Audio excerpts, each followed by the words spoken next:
من الان ریال در میارم و داخل ایران هم میخوام زندگی کنم. ریالمو چیکار کنم جان دکتر؟ مثال بزن. شیشه‌ای که ما داریم صادر میکنیم قیمت تمام شدن میدونیم چند درصده؟ 15%. 15% قیمت جهانیه. 85% سوده.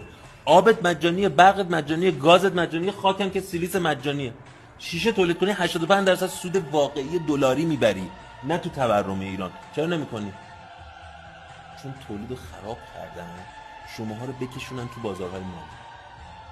آبرو تولید رو بردن که شما برید تو بازار مالی بپرسید طلا بخرم یا دلار بخرم. طلا بخرم. میخوان بازارهای مالی قوی باشه و تولید ورشکسته. دوست دارن ما باید ابر تورم بشیم، چون تو ابر تورم بازارهای مالی و صاحبان بازارهای مالی جهانی میشن. زندگی ما رو غارت میکنن، خودشون تبدیل به سرمایه‌دارای جهانی میشن.